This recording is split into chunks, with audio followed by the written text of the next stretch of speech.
Hello and welcome to another Duel the Day podcast. Today we get the pleasure of speaking to Cam Hall. Personally, Cam is a loving husband to his bride Kim and is a father to his two young children. And professionally, Cam is a master educator, a trusted leadership advisor to online coaches and entrepreneurs, creator of Fight The Dad Bod, and leader of the Dads Making a Difference Mastermind. Cam started Fight the Dad Bod to help fathers live fit, healthy, and fulfilled lives with their families.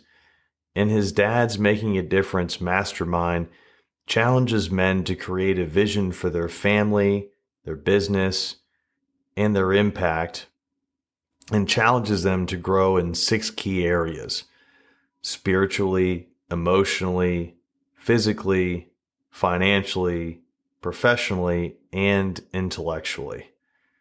Join us today as we explore what it means to be men in today's society and how we can all make a difference in our communities. And this has been going on in my life, and I've realized the importance of being surrounded by people who have similar viewpoints, similar outlooks on life, are pushed to accomplish similar things. And when you're ripped apart from that and you're put around people who might not have the similar interests of you or aren't as motivated as you are, it's really hard to connect. Hello, hello. Morning. How are you, sir? I'm doing well. How are you doing? Doing well.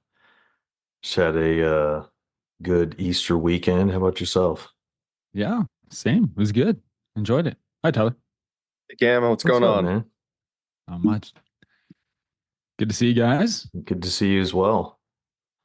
How was your Easter? Did you have anything special go on? Do you have like extended family come in or? Yeah, well, we got my wife's parents are here right now, and that was it. Just them and us, and spend some time together. Nice. Yeah, I had my mom in town. I only get to see her 3-4 times a year, so always a pleasure to spend some extra time with her. Yeah, that's good. Nice to have moms. Did you make her cook, or did you take care of that?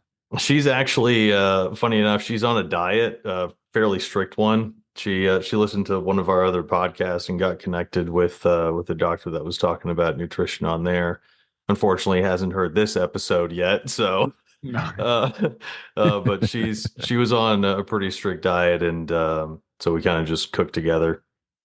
But yeah, I usually try and cook whenever she's in town. My dad's a chef, so love making just random meals and things like that. And I can almost cook anything. I can't bake though. That's that's off the table. That's somehow the part that didn't infiltrate our bloodline. The I just was the baking. I just think about it like this. To me, cooking is an art form. You kind of mix things as you see fit. Baking is a science, and I mean, science was never my thing, at least not like that in the kitchen. That's just, I'd rather be artsy with it. I'd rather create. That's good. Yeah. I love baking. Man, I grew up. My first job was in a restaurant. I was 14 years old, started as a dishwasher. And within a couple of months, I was cooking in that restaurant, 15 years old. And I remember it was just me and the manager, and she used to teach me, like, we made everything from scratch, like everything, which was nice. awesome. But the best part about it was learning how to bake, because we did all our baked goods. So it was like a coffee shop, line cooked thing. I think 125 seats in the restaurant, but we did everything from like all your types of pies to squares to cinnamon buns, all of it. And so one of the best gifts I got for my wedding was this manager. Her name was Nora. For my wedding, gave me this big binder of all the from scratch recipes. Oh, And my family still loves when I pull that out every once in a while, make a pie, make some cinnamon buns, and yeah, I enjoy it. those are the best recipes too, especially when they have like the classic ingredients. Ooh. Yeah. The classic, not so healthy. Yeah. I mean, there's, yeah. But delicious. See, that's the problem with all these foods these days. They're all delicious and they're all wildly bad for you. Not so much. No, Not so much. there's In obviously moderation, tons we're of good. okay. Yeah, for sure. No, I guess that's the problem with all of like the packaged goods is like generally they taste pretty good. But obviously like there's tons of great tasting food out there. And a lot of it to me is how you prepare it. Yeah.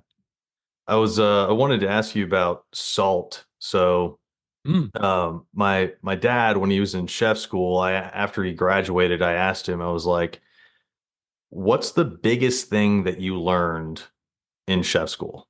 And before he was a good cook, whatever, but he said the use of salt, and that's not usually what you think it means in his mind. It's he needed to add more salt than he was before, like before he went into chef school. Yeah. And so like, Draws the flavor out, and it draws mhm, the flavor out, makes it taste better, right? yeah. Is that a good thing that he's adding more salt? It depends on how much salt. We all need salt. Like Hmm. you need that in your body, um, to an extent. Yeah. Right, yeah. When it's used in cooking and it's used the right way to bring the flavor out, that's great. But if you're going to sit at a table of, let's say, already pre-prepared fast food and you're still dumping extra salt on it, you might have an issue. Yeah. Yeah, absolutely. I feel like that's my grandmother. Yeah. That's Yeah. that gets to be a lot. Plus, we need a lot of salt on her food sometimes. And I could say that fine because I know she doesn't know how to listen to this. So Yeah. Yep. we're all good. Yeah. But so Kim, so I know you started out, or you still are a school principal, right? Yeah. You still do Yeah. that? Vice So principal. nice. So you had a career, or still have your career in education, and then now you have the fighting the dad bod, and then the dad father Yeah. mastermind group.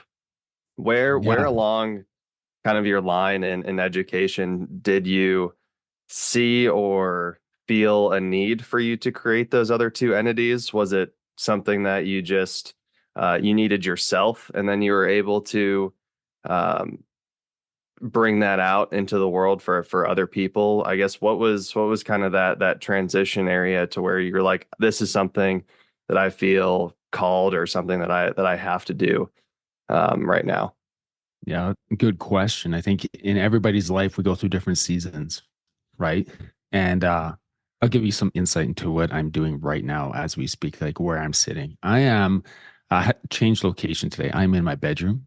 And if you could see the setup that I have right here, you would think this is, if people could see this, they would laugh. I've got like my camera, of course, and the light and the window.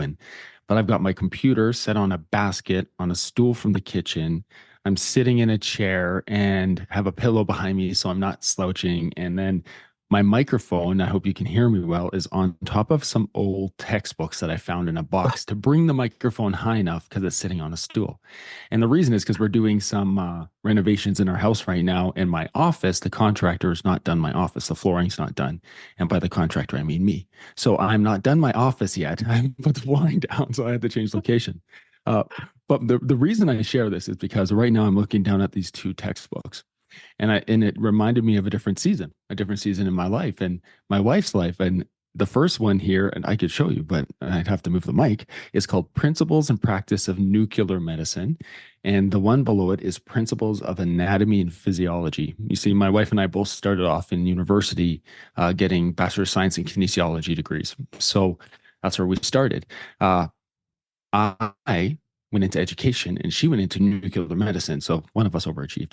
And then, you go through life. And I started in that time being like, I want to be in education.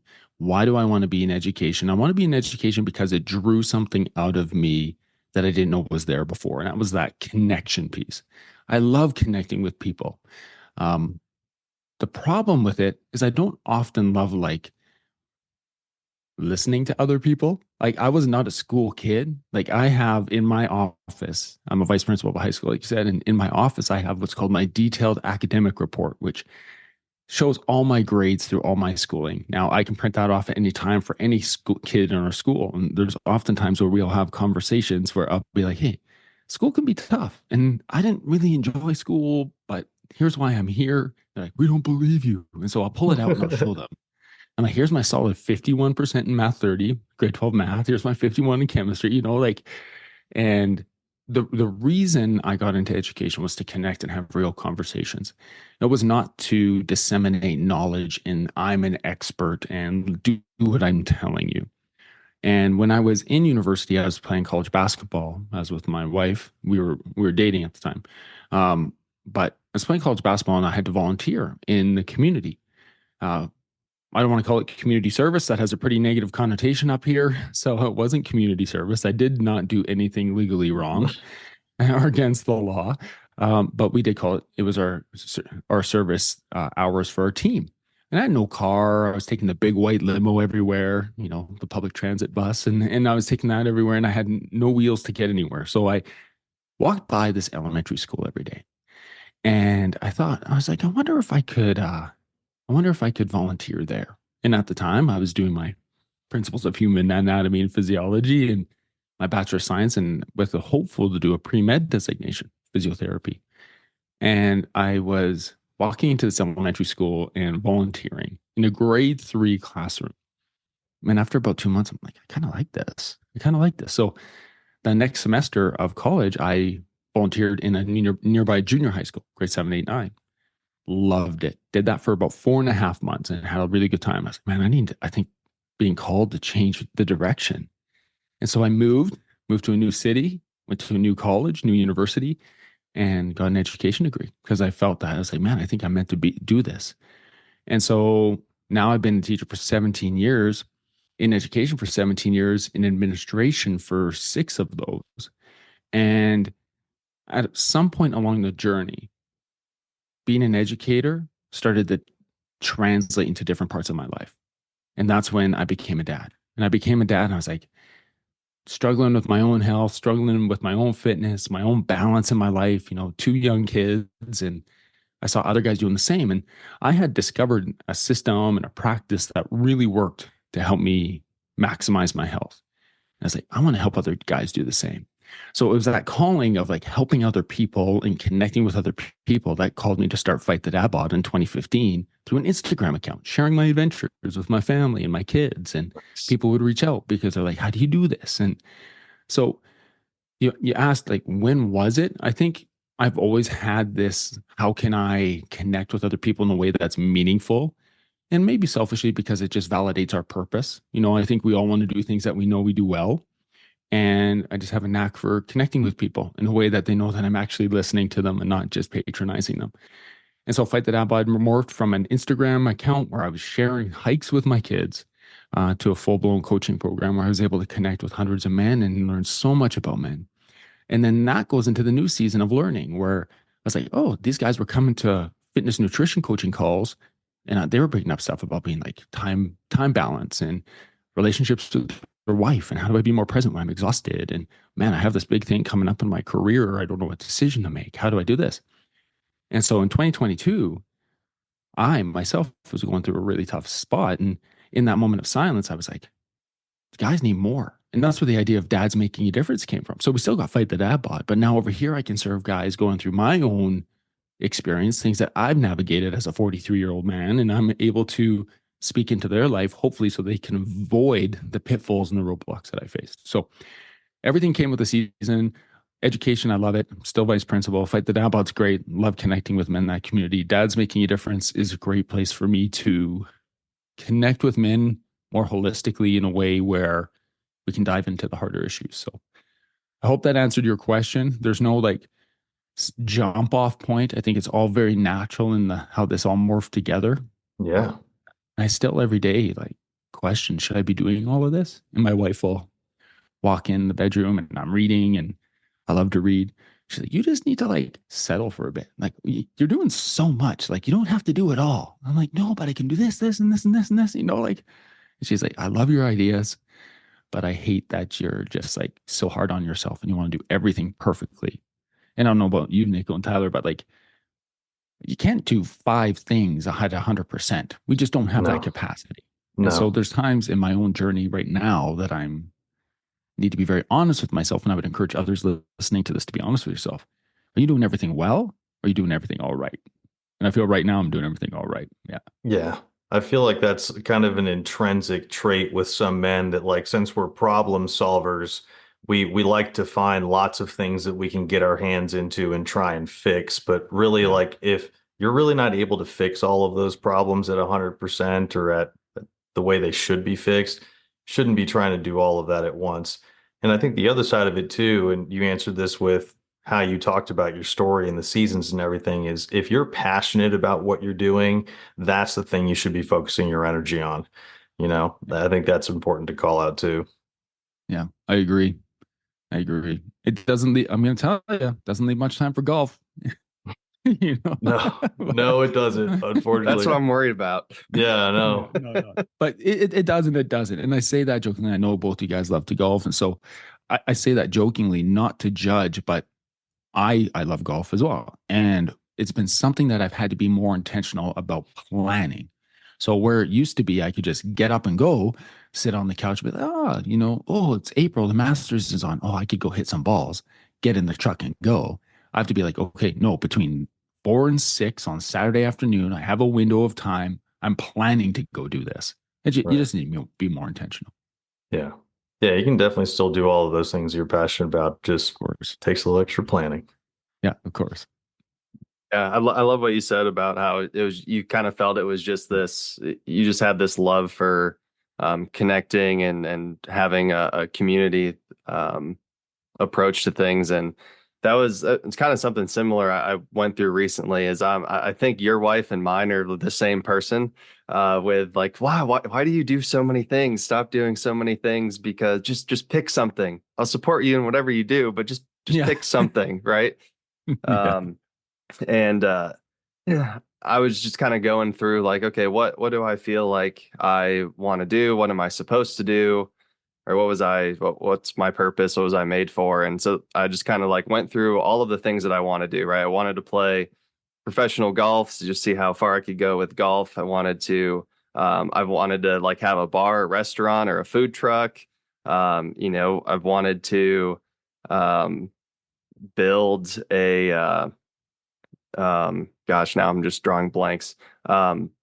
Certain like video game streaming platforms, I've noticed a great community aspect with there and how people are able to just help that demographic, that group. So all of these things, and I'm like, what's the connection between them all? Like, why do I want to go do this? Why do I want a restaurant and a food truck? Why do I want to play professional golf? Why do I want to do all of these things? Because I was always thinking that whatever our calling or purpose is, it's a tangible thing. It's to be a doctor and save lives. Oh, it's to be a firefighter to save other people's lives. It's to manage people's finances, right? Like it was a tangible thing. And when I looked at all those other things, it was like, no, I want to play golf because I want to use that platform to help underserved kids learn about life through the game of golf. I wanted to do the food truck or restaurant because I know the value that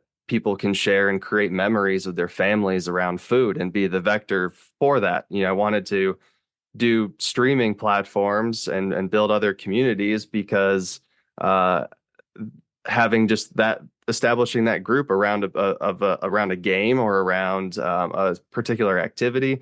And so it all boiled down to like, I want to create communities. I want to create places for people to come to that they feel that they're a part of, that they can be vulnerable in, that they can talk to others with. And so like I love how you arrived to where you are now. Like that's I really I feel that recently. So thank you for sharing that. Yeah, no problem. I look back when I was in university college. So I'm in Canada. So we call our universities, college is like community college, and university is like you get your full degree. Yeah. So when I was in university finishing my first degree, I actually had finished my eligibility before I was done my degree. So you only get 4 years of collegiate eligibility at that time. And so I finished playing basketball for 4 years. Of course, I told you guys I changed my mind of what I wanted to do. That usually sets you back a couple of years. Right. And so I was one of those guys who stuffed my first 4 year degree into 6 years because I was playing sport full time. And then I was also working, and then I changed my major. But when I finished playing sport I had realized that I'd always been part of the team all the way through high school, even in my first 4 years of college and university. I've been part of a team. I had a group of people that I didn't have to work to connect with. It was the very first day of training camp. We were thrown together. You can see who's going to make the team. You get together. And now there's 14, 15 guys who you are with each other every single day, almost of the entire year. Because even in the off season, we would play. And so we were just balling all the time. And these were my friends. And these were guys that I was forced at first to be connected with. I didn't have to work for it. Like, it was done for me. It was like, here's the team list. Let's go. When I finished playing, I had a really hard time identifying who I was. I wasn't a member of the team. I was no longer Cam, the basketball player. I was in a new university, in a new city. No one knew who I was. And it was this really eye-opening piece of me. I was like, I don't know how to make friends. Like, I don't know how to like interact with people who have a little bit of different interests than I do. And I don't want to hang around all the basketball people because they're younger than I am now. They're like 3 or 4 years younger than I am. And so I struggled through that time, Tyler, identifying like what's the importance of community. And I think through my struggles of being pretty lonely for a long period of time until I got my first teaching job. And now you're part of a team, right? You're part of a staff. You're part of a staff of, at that time, the middle school I was in, my first job was like 70, 80 staff. But you have your department, you have your people. And all of a sudden now I have friends, but the work friends. But I'm going to tell you something. When I left that first school 7.5 years later, I was no longer friends with those staff members. Like, we were acquaintances, even though we're in a small city. I went to a new school and I created new quote unquote friends, a new community. And this has been going on in my life. And I've realized the importance of being surrounded by people who have similar viewpoints, similar outlooks on life, are pushed to accomplish similar things.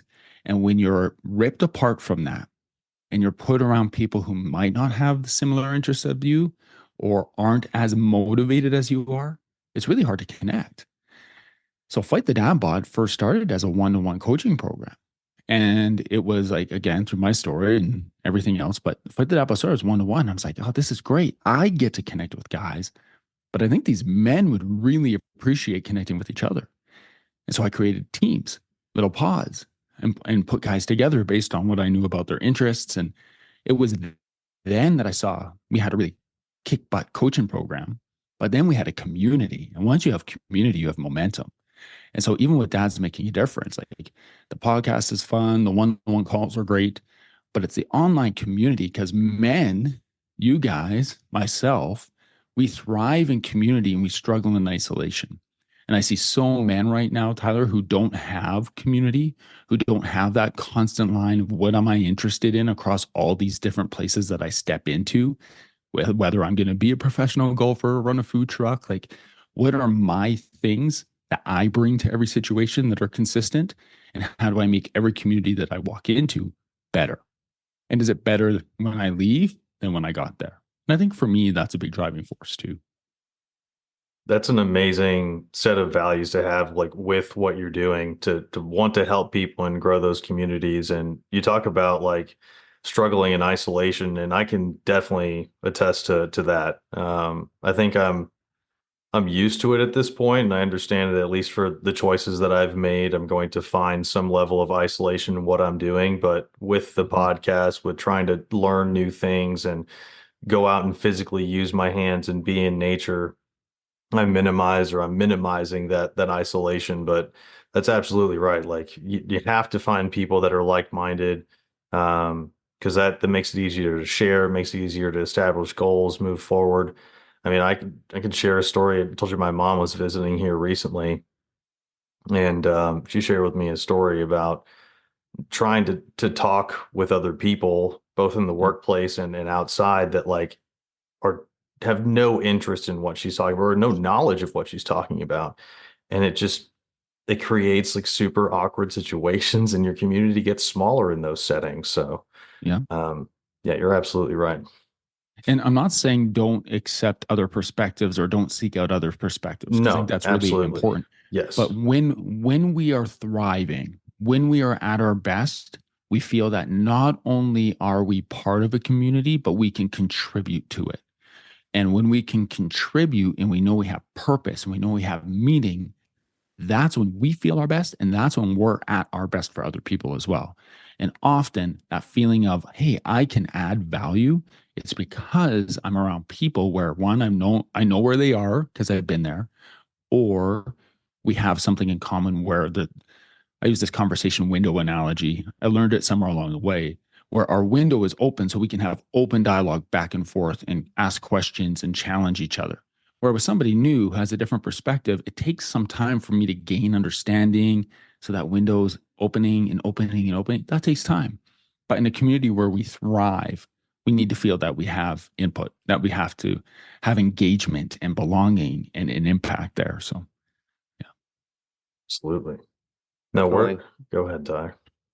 Oh, yeah. I was just gonna to jump on when you were saying how you see a lot of men that just kind of sit in isolation.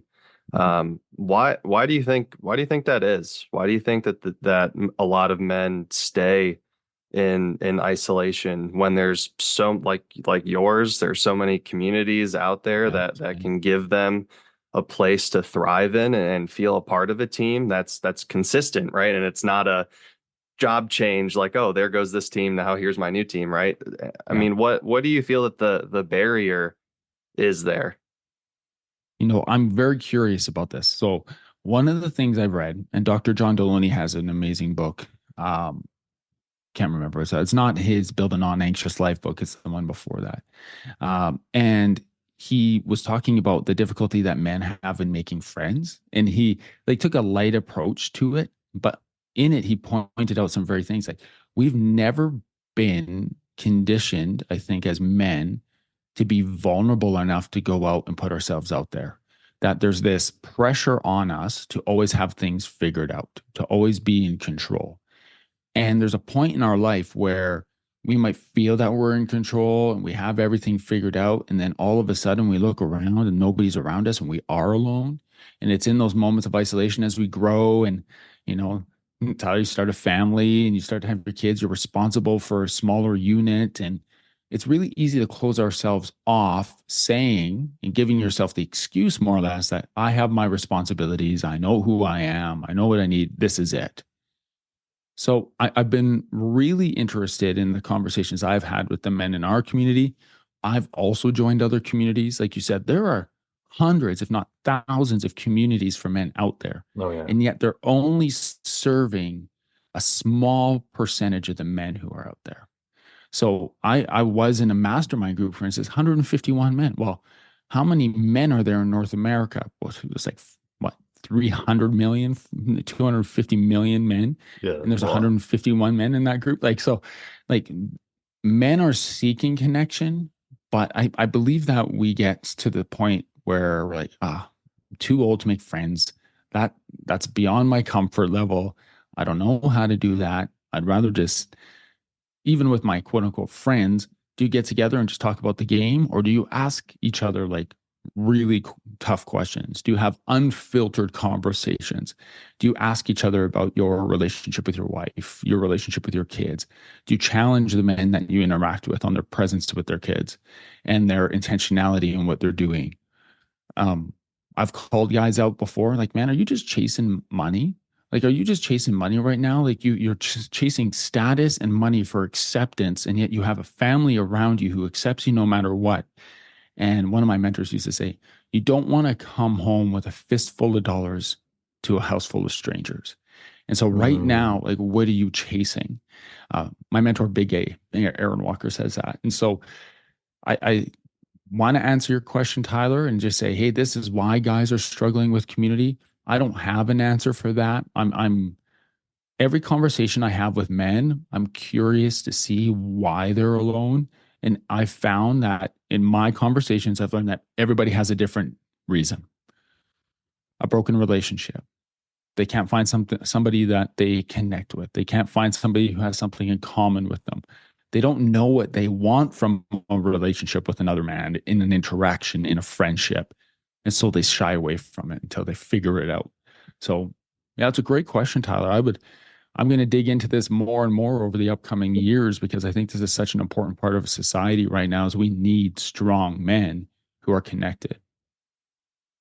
Definitely. No, that's a question that certainly interests me. And the only thing that kind of came to my head while you were talking there is if there's I'm sure that there is a psychological component to it, but I wonder if, we get to this point to where, maybe this only applies to fathers, where it's now you're more responsible for children, more a bigger or a Mhm. growing family, and there's this like of passing of the torch that happens to where it's like, okay, I am the head of the household now. Intrinsically, as men, we're leaders, right? We want to be this figurehead or the beacon for our families, and now it's okay, we just shift into this provider mode to where Yeah. we, like you said, we need to have the answers, we need to know everything, we need to guide our kids and our family in the right direction, and so we just close off the whole other side of, well, I still need to keep feeding myself these things so then I can give them away to my family. But maybe it's just there's just that block there where those two points collide, and don't we stop improving ourselves so we can just focus on our families, where in reality we're now doing them a disservice by not continuing to grow ourselves. Yeah. Can I share with you guys something I read yesterday? Absolutely. Yes. I'm reading this book. It's called, I have it behind me because Hopefully it's not below the I really mic like to there. read. No, it's right here. It's called The Men We Need. It's by Brant Hansen. Okay. And one of the things he said, and I just put it down, and so I want to just read the note. It says, men are called to be protectors, keepers of what we are entrusted with. Men must show a willingness to take action, because when we don't take action, we feel inadequate, because truly we are if we're not taking action. And it's not because we're not capable, it's because we're not able. And to be able, you must be unstuck. Men are not meant to be passive. We are meant to be at our best when we champion the weak and vulnerable, use our strength to safeguard the innocent, and provide a place for people to thrive.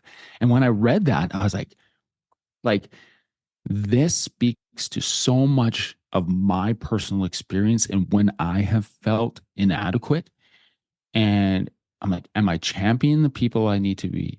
Am I looking out for the vulnerable? Am I being a provider, like you said, Tyler? Am I also being a protector? Am I doing what I can with the abilities that I have? Because if I'm not doing what I can with the abilities that I have, then I feel inadequate. And I think there's times where we're in isolation, going back, bringing the conversation back to that, is when we're in isolation, we are not able to use all of the abilities that we've been given as a gift, and we feel inadequate. And when we do that, we tend to shut ourselves in because we feel that we have no purpose. And so this greater idea of purpose comes with this adequacy, and it's like, hey, I'm able to be a champion here. I'm able to look out for my family while also looking out for my community, while also being a protector. And being a protector doesn't mean that I'm out there doing things that make people feel safe. It's just the fact that I'm in their neighborhood, so they're safe because I'm here. It's fascinating, like the psychology of what goes on in a young man's brain, 18 to 25, and how it changes when you're like 25 to 35. And now I'm over 40 now, and I look back and I don't feel that I'm much different, but I think so much differently, right? So Totally it's a agree with that. fascinating conversation. Yeah.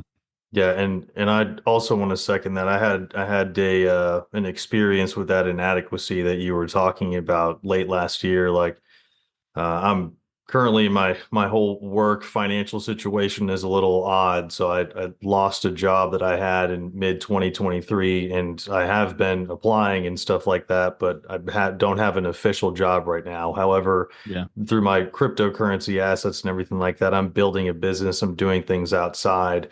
But late last year, after I had lost the job and I found myself in that inadequate position, I had like a really down day, and I had to remind myself of all of the things that I actually had accomplished. And I think that's an important part that men need to do more of, is like sit back and take a second and be honest with yourself. Like, did you graduate from college? Did you make difficult choices? Have you endured the loss of a loved one? Have you started and failed something and learned a lesson from it? There's so many little things that we can like pat ourselves on the back for and Right. give us that satisfaction that we need to do that more often. Yeah. Celebrate the little wins and stop comparing what you're doing to other people. Like Yes. compare it to who you are and who you were, not what you're seeing through the Instagram filter. Right. So Yes. yeah, I love what you said there. Yeah. And I think the other thing I want to mention on that, and I'd like your opinion on this as well, Cam, is I remember giving myself the opportunity to feel bad and Mm-hmm. letting it take its course. I think one of the things that men tend to do, like you said, is we push things away or we shy away from doing certain things. And that Mm-hmm. includes like managing emotions. I think all emotions have a natural course throughout our lives. We're going to feel sad, we're going to feel angry, regret, Mm-hmm. wherever it may be, and all the positive ones. And the key with any negative emotion to me is to let it go and have it take its natural course. Hopefully that doesn't take longer than a day or two, so you're not in the rut for, weeks or months on end. But where does like letting the act of letting emotions go play in your mind? I think it's really important. I'm a guy who struggles with that often. My wife will tell you that there's probably 5 days a month in a row where I'm just in a low spot and she doesn't know why. She's asked me this. She's like, I know I can see it in your body language. I can see it in your facial expressions.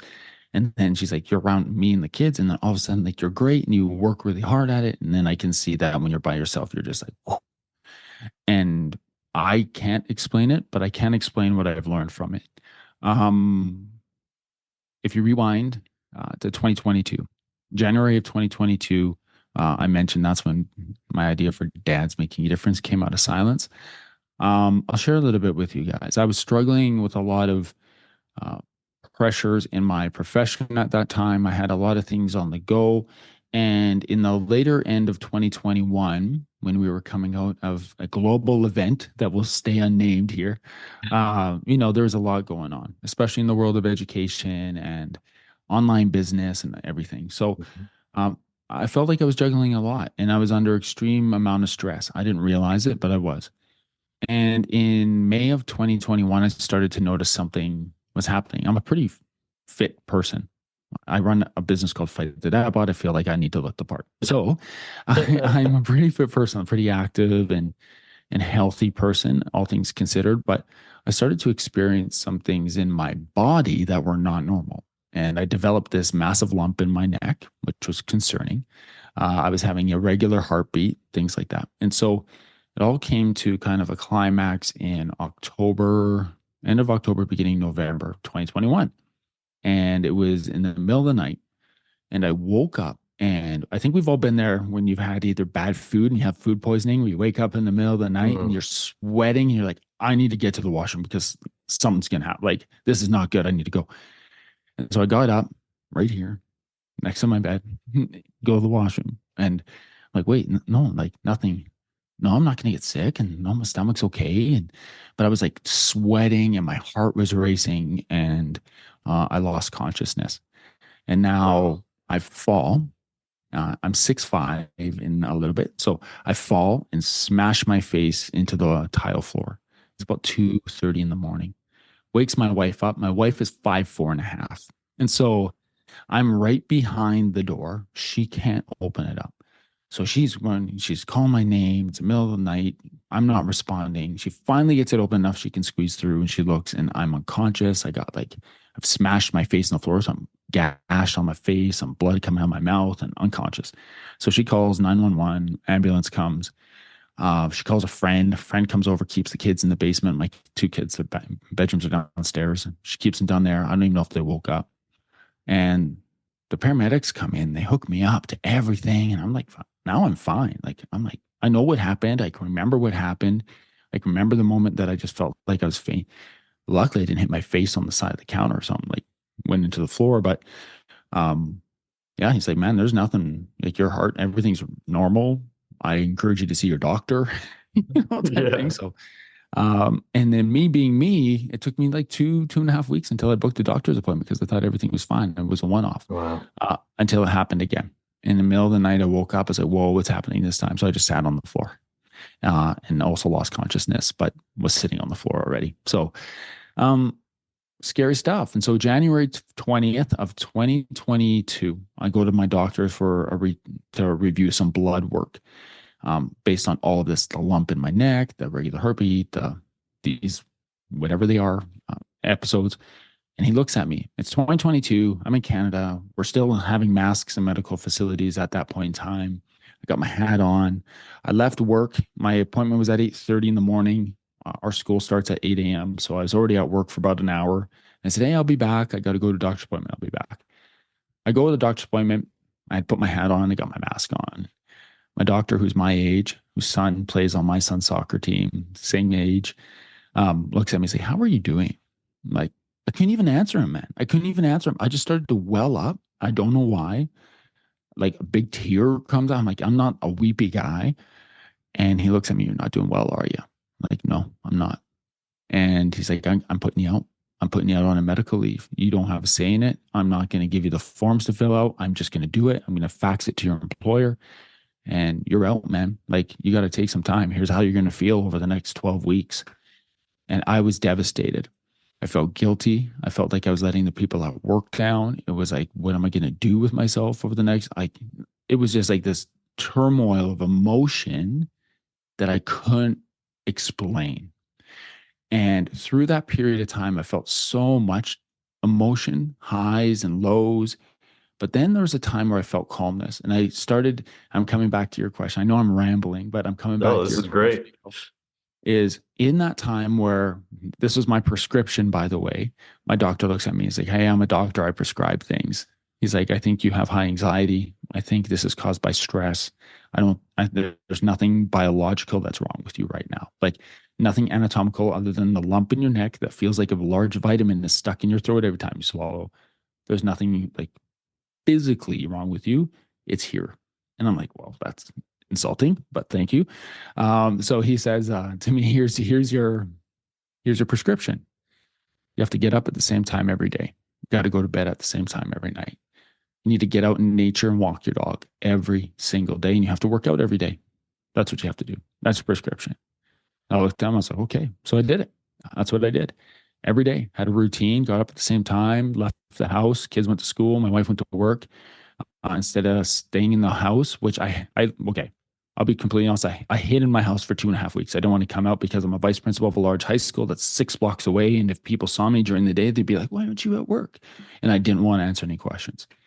But once I got over that, I'd get up, go to a coffee shop, get some work done, do some reading, really dive in, walk my dog, etc. But when I was going through that, here's what I learned about processing emotion. I can't run from it. I can't hide from it. I need to sit in it and not stew in it. So I'm stuck. So if I'm sad, I'm sad. And I want to know, why am I sad? Like, what was it that hit me that I'm sad? Am I frustrated? Am I angry? Am I anxious about something coming up? What is it? Why am I anxious? Have I not planned for things? Is that where the anxiety is coming from? Am I stressed? Am I just in a low melancholy type state? Why is it? Have I been active? Am I eating properly? Am I getting enough water and sleep? So instead of suppressing the emotions that I'm having, I've learned to embrace them in a way that I've learned more about myself and how I function in the last 2 years than I ever did in my entire life. So when my wife says, you've been really down the last 4 days, like, what's going on? I can say to her, I had a plan for this week. I'm a creature of habit. Things have interrupted my plan that irritated me. I wasn't able to get to the gym. I haven't been drinking enough water.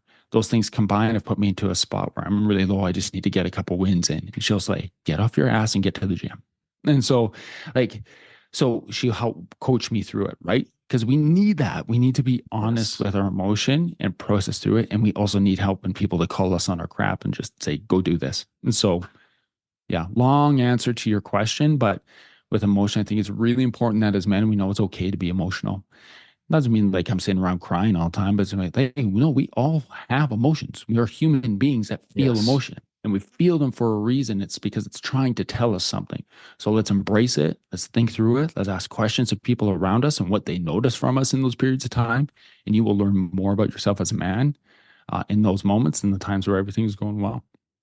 Yeah, no, that vulnerability is key. We let those emotions go, and you had a physical response because you were holding on to that stress. So like absolutely, Yeah.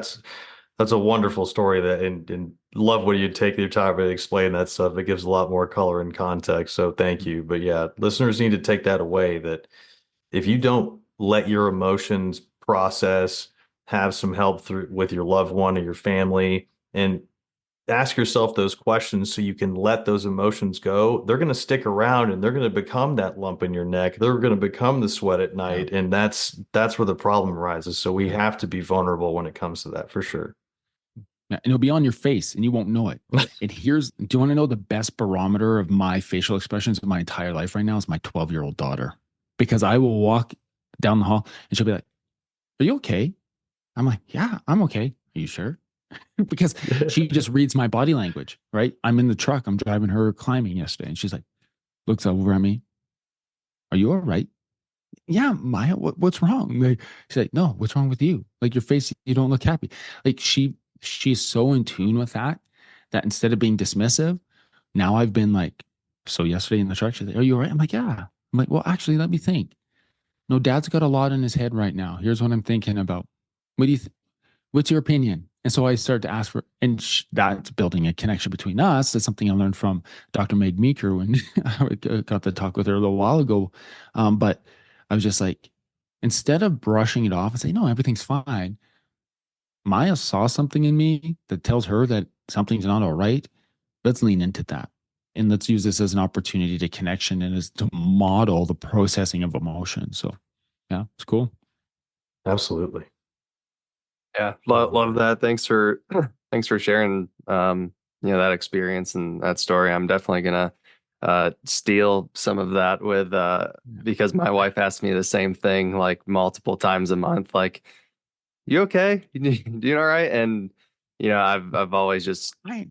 not always, but usually Yeah. brushed it off. "Yeah, I'm fine. Everything's great." And my kids aren't old enough yet to be able to, maybe they can read the body language, but they just don't know how to interact with that. But definitely see the value in building that connection with that when they ask you. But definitely what you said with here's the few things going on, because that's like literally all the things that you said. That's exactly what goes through my head. Like, oh, I didn't get to the gym the last few days. I'm not drinking enough water. I stayed up too late doing unproductive, stupid crap the last 3 days. And Yeah. that's why I look irritated. And yet Yeah. all of that translates into, yeah, no, I'm okay. Yeah. Right? How Yeah. that I'm filter, okay. I'm Yeah. fine. Don't worry about it. And here's Um, what men do too. And men also, like, we go through that, but we also blame. We don't blame ourselves. We blame a situation, a colleague at work, my wife for not listening to me, somebody for interrupting my schedule. We don't take, it's like, okay, take a step back, Cam, give your head a shake, like, yeah. yeah, yeah. I So have don't I have a blame others. I have a question for the dads here too, because there's another aspect of this that I want to hear your opinion on. So we're talking about sharing our thoughts with the kids whenever we Mm, have those moments and they're reading our body language. I feel like that's also reaffirming that sense in the child. Like you're in a way you're telling the child, good for you. That's a good catch. And seeing that, how important is that aspect, or is that something that you see in that as well? mm. It's a great question.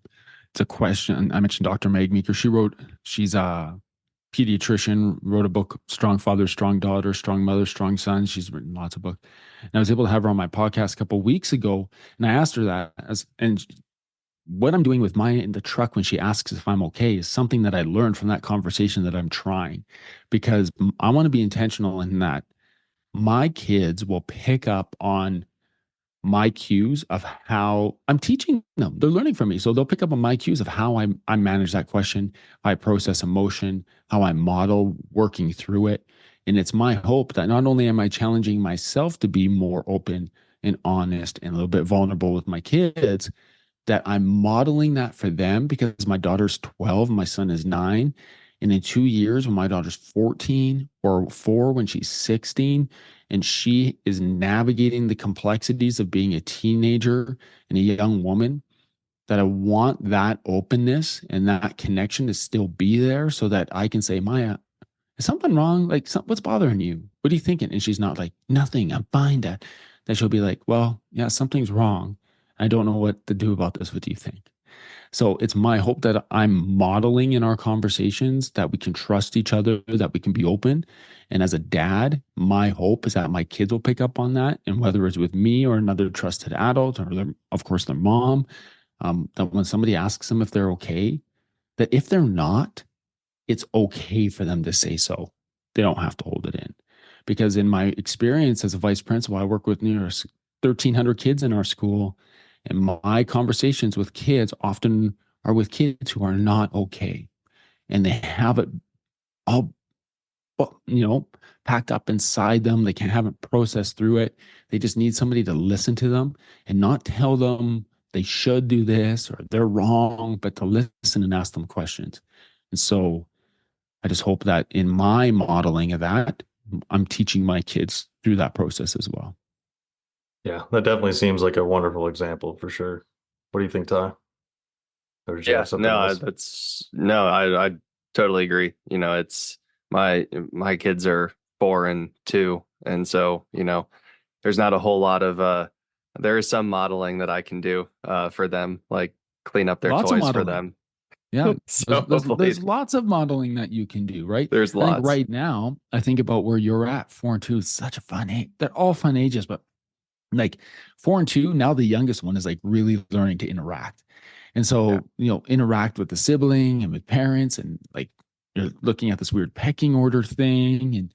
But it's so fun. But you are modeling in every interaction. You're modeling how to manage emotion, how to interact with each other, how to take care, how to, I'm sure when you talk to your 4-year-old, 2-year-old, you get down low and you look them in the eye to show they matter. And it's not a domineering type thing. You're able to, do you have boys, girls, both? Both boys, and we don't know what the third one is yet. Okay. Oh, third on the way. That's amazing. We'll know at the end of August. So Oh, that's so exciting. Nice. Congratulations. thank But you. when you look at your boys, 2 and 4, do they like to wrestle? Oh, they Like beat the crap out of each other. each other? Do they like to wrestle you? They do. Yeah. Until I'm done wrestling and I make them know, I'm like, all right, we're done now. I'm burying you into the couch. But okay, so what are you modeling through that interaction? I think of my son at 9, who's still, if he's in a bad mood, like he was yesterday, I'll bring him in here, throw him on the bed, and we'll wrestle. And he doesn't want to. He's like, "Dang it, stop!" And we wrestle, and I'm like, whatever, until he's like, no, he's into it because Yep. he needs it. Boys need that physical touch. But what you are modeling for your sons is that your kids know that you are a massive human being who could destroy them. Like innately they know this. And yet when you wrestle with them and you're like flipping them over, and once in a while you flip over and they're on top of you and you're like, oh, you got me. Like you're showing empathy, you're showing control of strength, you're showing emotional intelligence. Like you're modeling all of these things for your boys. And so when you think about protecting the vulnerable, if I'm wrestling with my son and I like hurt him, I'm not protecting the vulnerable. And my son will learn to hurt people because he'll be, no, I have the power. I'm in control. Where if I'm massively bigger than my son and he can like put me in a triangle hold. I've shown him some things that he probably shouldn't know as a 9-year-old. And he put me in a triangle hold and he wants to tap me out. And I'm like, tap, tap, tap, tap. Like he's learning through this back and forth that you can still be, caring through physical play. You can still have empathy and control, but you can still be, you know, physically active. You can still be strong. You can still be confident. So you are modeling those things. It's not like you sit them down and you teach them a lesson. This is what it means to be empathetic. It's like, no, I'm going to throw you on the couch and toss you back and forth. And then when you're done, you're done, and I'm not going to hurt you. And I'm going to take care of you through this. Yeah, no, that's a great point. That's so yeah, we're doing a lot of modeling then. The thing I try to do the most is to just speak to them in a way that they're learning to be, the right phrase is escaping me, but socially accepted. Like the last thing that you want as a parent is to not teach or have your kids be able to play with other kids, right? Yeah. You don't want to have them come in and start grabbing toys and throwing them at the other kids and doing all that stuff, because then they aren't going to want to play with them. And then if they have that outcast experience at 2, 4, 6, like it doesn't get better from there some ways.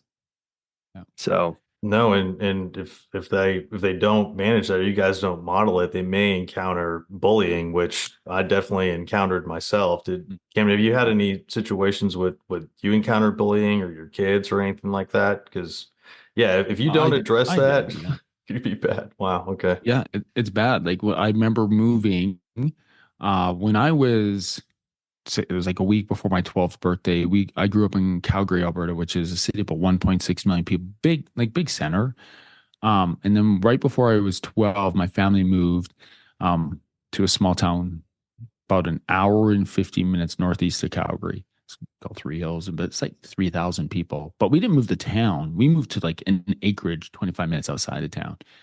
It was shocking. Like I was so different than the people out there. I'd grown up in a city. I was like different style, different everything. Grade 6, Yeah. grade 7, you're just heading into this, and everybody was wearing like belt buckles and cowboy hats. I'm like, what is happening here? Like, where am I? And yeah, and from that point, for the next like 3 years, being in that school, like I was bullied like it was like every day. I didn't want to go to school. My stomach would hurt in the morning. My mom would say, "You go." We lived like 3 houses from the school, so she'd walk me. And then when your mom's walking you to school when you're 13 because you can't get into school because you're too nervous, that doesn't help the fact, right? That people see that. And it was just, yeah. So for 3 years, it was just brutal. And then something happened where I just, well, I grew up a little bit, like physically grew up a bit. I got bigger, got taller, I got more athletic. I went to a different high school. There was 2 high schools in our town. And when I was in grade 8, I transferred to another school, and that was amazing. It was the greatest move I could have done. We were very dominant in sport. We were like, really, it was fun. Like, but I was around back into that thing, forced friends, right?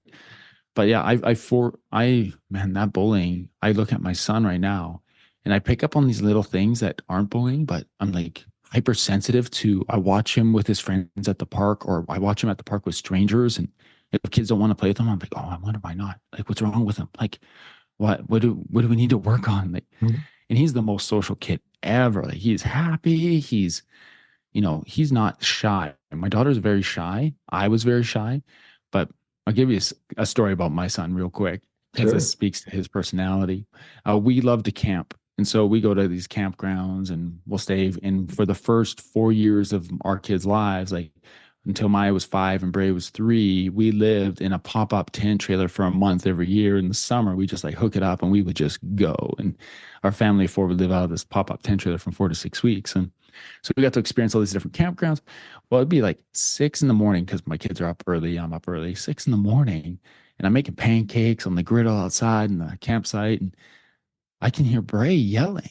I'm like, what is happening? It's 6 a.m., 6:30 in the morning. And I look down, I could see him, and he's standing outside people's campsites yelling, "Hey, is your son awake? Does he want to be my friend?" And they're like, "He's still sleeping." Okay. And then he comes, then I'm like, "Bray, like, keep it down, man. Like, this is my son." And then he disappears for a little bit, and he's like little, like he's like 4 or 5 at this point. And I'm making pancakes. I'm like, "Kim, where's Bray?" He has his whistle and his, so if he's lost, we pulls it, whatever. And he's not too far, but he comes back. He's got like 8 kids with him. So next thing I know, I'm like feeding 8 kids pancakes at 7 in the morning. But that's my son. And then so when I see him and he's so open and outgoing, he's also very vulnerable and things can hurt him. And so when people don't want to be his friend or don't want to play with him, um, I'm like, is he being bullied? Did he do something? Is he just being awkward? Is he in somebody's space? And I start to look through my dad filter, as opposed to like taking a step back and being like, well, maybe they just don't like the hugs that he didn't ask to give, like whatever it might be. When he was kindergarten, he just wanted to hug everybody. But I think Tyler, you can speak to this too. As a dad, we're like hypersensitive to our kids and what they interact, and we want them to be well adjusted. We don't want them to face bullying, but we also don't want them to be the bully. It's this balancing act. Yeah. Yeah, no, it's definitely seems like a gymnastics event sometimes. I try to look at, so my oldest name is CJ, and I didn't really have the same school background as you guys. I don't know that I ever experienced bullying. I feel like I floated the middle of the cliques throughout school. Like I was everybody's acquaintance, so to speak. But I do think about that a lot. Like, okay, I'll watch him go up to a group of kids that are already playing and try to get in and start playing with them. And he kind of walks around the outside a little bit, and he's looking from the outside in, like waiting for somebody to say, "Oh, hey, here's the ball," or whatnot. And it's just you kind of get hit with a variety of emotions, like just, oh, go say hello, go try to start playing, or come back. He just try to floats this middle ground sometimes. And so I kind of like look at a few years down the road, and when he's at school for a long time during the day, and wonder how he's gonna interact and do those things. But it's it's I also just like letting it play out, and just not intervene. Um, still be within where he can see me, to where he can come back if he feels like he's tried hard enough and it Yeah. didn't work, right? But so yeah, it is gymnastics a little bit, and I don't know. I feel like I need to work on it a little bit more myself, with my dad instincts, like you were talking about. So Yeah, that's sweet. Yeah, the one, I know we're coming close to an hour here, but the one thing I wanted to mention along this lines of bullying and how kids interact and everything like that was something that I actually heard from a comedian recently. This comedian is a little person, and he was talking about how his dad knew that he was probably going to encounter bullying in school. And so one of the things that he did was whenever he was talking to his son, he would give him like a little fun comedy type comment about himself, commented that he has a silly hat or whatever, and then he would get him to come back. He's like, "Okay, now your turn." And over time, he developed all of these comebacks kind of, and he was used to that type of interaction between his dad. So when he got to school and someone tried to bully him, he was a little bit more prepared to handle those situations. And I feel like that's something that I would definitely want to do when I become a dad, because I don't want my kids to go through that same type of situation that I did. And this, I feel like, is a simple way that they could maybe be prepared. So thought that was cool. Yeah, it's cool. definitely. Well, yeah, I mean, we're close to, well, we are on an hour now, and want to be respectful of your time, Kim. Unfortunately, I wanted to get into some of your pillars with Fight the Dad Bod, because I definitely need to fight my dad bod for a lot, go all out on it, right? So I would love to be able to talk with you again. Yes. Get into more of that aspect of what you're doing, because I think uh, everything starts with our health, right? Everything that we Yes. talked about, all the stress management, anxiety, being able to be present for your kids and family, all of that starts with our own health, right? I mean, we can't be there for as long as we want to be if we don't take care of ourselves. So I definitely want to get in and hear what you have to say there. But in the meantime, if you want to take a minute, a couple minutes or so, just to explain where people can find you, how they can interact with you, and your programs, and taking that first step to being able to join the community they need. Yeah, absolutely. Thank you. Of course, Fight the Dad Bod, which has been around for a while. You go to fightthedadbod.com. You'll learn more about the program and coaching there. You'll see my goofy face there in the video welcoming you and give you a little information. Also, if you're on social media, at Fight the Dad Bod on all the platforms. yeah, Instagram, Facebook, even Snapchat, I think it's there. It's at Fight the Dad Bod everywhere. For Dads Making a Difference, there's the Dads Making a Difference podcast with Cam Hall. You can search that up, learn more about me and the people I'm connected with and the experts in our community. And dmdmastermind.com is where you can go to find out more about Dads Making a Difference. So I appreciate you guys letting me No, share that. absolutely. And one of the things I love to do when I get on podcasts is meet people from the audience. And so if you are listening to this and you just want to connect, I would love to learn more about you, how I could help you, how I could serve you.